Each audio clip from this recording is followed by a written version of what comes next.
कुछ ही दिनों में नया महीना शुरू हो जाएगा और उसके साथ ही 1 अक्टूबर से 6 बड़े फाइनेंशियल बदलाव भी होने जा रहे हैं जो आम आदमी की जेब पर सीधा असर डालेंगे।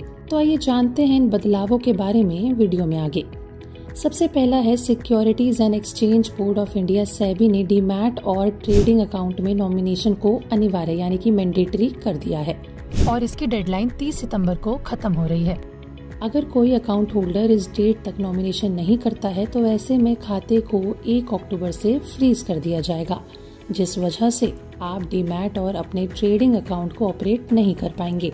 आपको बता दें कि पहले सेबी ने डीमैट और ट्रेडिंग अकाउंट के नॉमिनेशन की डेडलाइन 31 मार्च को तय की थी, जिसे बाद में 6 महीने के लिए और बढ़ा दिया गया। तो अगर आपने अभी तक अपने खाते में नॉमिनी ऐड नहीं किया है तो जल्द से जल्द इस काम को पूरा कर लें। दूसरा ये कि सिर्फ डीमैट और ट्रेडिंग अकाउंट ही नहीं, इसके अलावा म्यूचुअल फंड इन्वेस्टर्स के लिए भी नॉमिनेशन को अनिवार्य यानी कि मैंडेटरी कर दिया गया है। इसके लिए सेबी ने 30 सितंबर की डेडलाइन तय की है। अगर आप तय समय सीमा में नॉमिनेशन प्रोसेस को पूरा नहीं करते हैं तो आपके खाते को फ्रीज कर दिया जाएगा। इसके बाद आप इसमें निवेश या किसी तरह का ट्रांजैक्शन 1 अक्टूबर के बाद नहीं कर पाएंगे।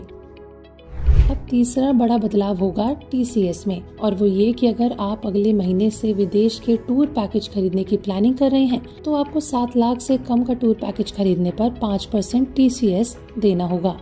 वहीं 7 लाख रुपए से ज्यादा के टूर पैकेज पर आपको 20% तक का TCS देना होगा। चौथा नियम जो है वो ये है कि अगर आपके पास अभी भी 2000 के नोट मौजूद हैं जो आपने अभी तक नहीं बदले हैं तो इस काम को 30 सितंबर तक पूरा जरूर कर लें, क्योंकि रिजर्व बैंक ने 30 सितंबर 2023 तक 2000 के नोट को बदलने की डेडलाइन तय की है, जिसके बाद ऐसा ना करने पर आपको बाद में होने वाली असुविधा से बचने के लिए इस काम को तुरंत पूरा कर लें। पांचवा ये है कि इंडियन गवर्नमेंट अगले महीने यानी 1 अक्टूबर से फाइनेंशियल और सरकारी कार्यों के नियमों में बड़े बदलाव करने जा रही है। 1 अक्टूबर से school college admission, driving license के लिए एप्लीकेशन, वोटर लिस्ट नाम जुड़वाना, आधार रजिस्ट्रेशन, मैरिज रजिस्ट्रेशन या सरकारी नौकरी के एप्लीकेशन आदि सभी कार्यों के लिए आपको बर्थ सर्टिफिकेट की जरूरत पड़ेगी। तो अगर आपने अभी तक अपने बर्थ सर्टिफिकेट का काम पूरा नहीं किया है तो जल्द से जल्द कर लें। आखिरी यानी कि 6th फाइनेंशियल चेंज जो है वो ये है कि स्मॉल सेविंग स्कीम्स के लिए अब आधार जरूरी हो गया है। PPF, SSY, post office scheme आदि में आधार की जानकारी दर्ज करना आवश्यक है।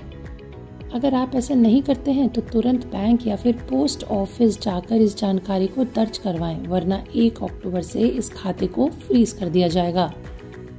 तो ये थे अब तक के कुछ बदलाव जो आपको करना मैंडेटरी है, वरना आपका पैसा फंस सकता है। तो अगर आपने इनमें से किसी भी काम को अभी तक पूरा नहीं किया है तो जल्द से जल्द कर लें, इससे पहले कि आपको इसका भारी भुगतान भरना पड़े। अगर आपको हमारी वीडियो अच्छी लगी हो तो लाइक शेयर करना ना भूलें और ऐसे ही फाइनेंशियल चेंजेस के बारे में जानने के लिए हमारे चैनल पैसा लाइफ को अभी सब्सक्राइब कर लें।